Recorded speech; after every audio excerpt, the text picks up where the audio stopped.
Molarity का जो symbol होता है वो होता है कैपिटल एम, और इसका फॉर्मूला अगर डेफिनेशन के मुताबिक मैं लिखूं तो होता है moles of solute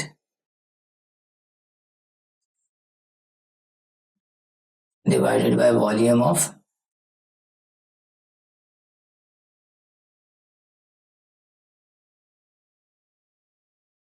solution. Volume must be liters or in decimeter cube. और अगर मैं इसी फॉर्मूले के मुताबिक मोलैरिटी का यूनिट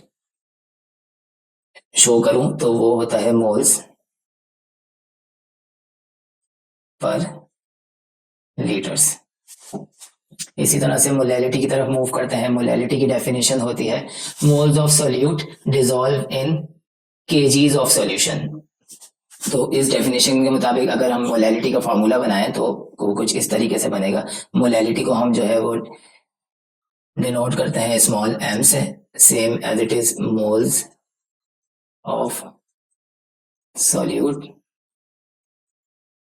डिवाइडेड बाय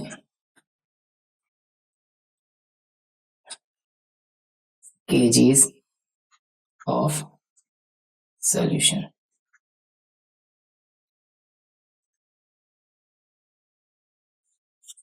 और अगर इसका यूनिट में लिखना चाहूं तो फॉर्मूले के मुताबिक इसका यूनिट बन जाएगा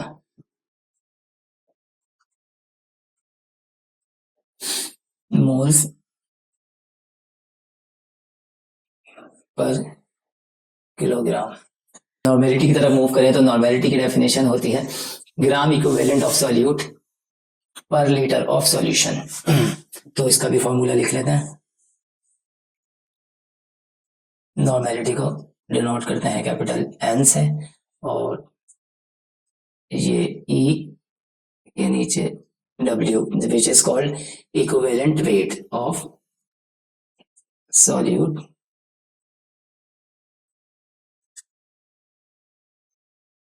same as it is volume of solution। Volume must be in dm cube और in liters। और अगर इसका यूनिट देखें तो इसका यूनिट होता है gram per litre. Litre is also equivalent to dm cube.